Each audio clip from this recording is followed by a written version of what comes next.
আপনার হাতে থাকা ফোনটি কি অফিসিয়াল নাকি আনঅফিসিয়াল?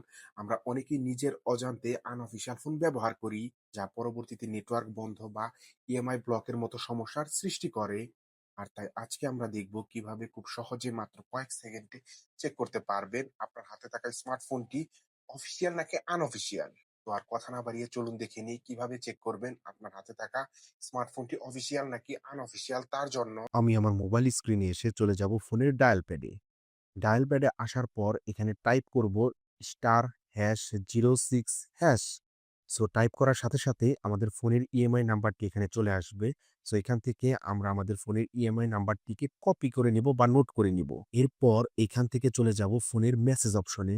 সো মেসেজ অপশনে আসার পর এরপর নিচের দিকে একটি অ্যারো অপশন দেওয়া আছে। সো এই অ্যারো অপশনে ক্লিক করে এখানে টাইপ করব 16002।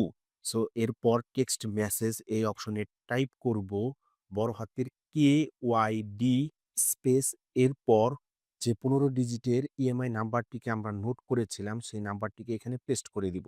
সো এরপর 16002 এই নাম্বারটিতে মেসেজটিকে পাঠিয়ে দিব। সো পাঠানোর অল্প কিছুক্ষণের মধ্যেই এসএমএস এর মাধ্যমে জানিয়ে দেওয়া হবে যে আমাদের ফোনটি অফিসিয়াল নাকি আনঅফিসিয়াল। সো এভাবেই আপনারা চেক করতে পারবেন যে আপনাদের হাতে থাকা স্মার্টফোনটি অফিসিয়াল নাকি আনঅফিসিয়াল। তো ভিউয়ার্স, আজকের ভিডিওটি এই পর্যন্ত। দেখা হবে পরবর্তী কোনো ভিডিওতে। এরকম টিপস অ্যান্ড ট্রিক্স ভিডিও পেতে অবশ্যই সাবস্ক্রাইব করে রাখবেন ক্রিয়েটিভ টেক। আল্লাহ হাফেজ।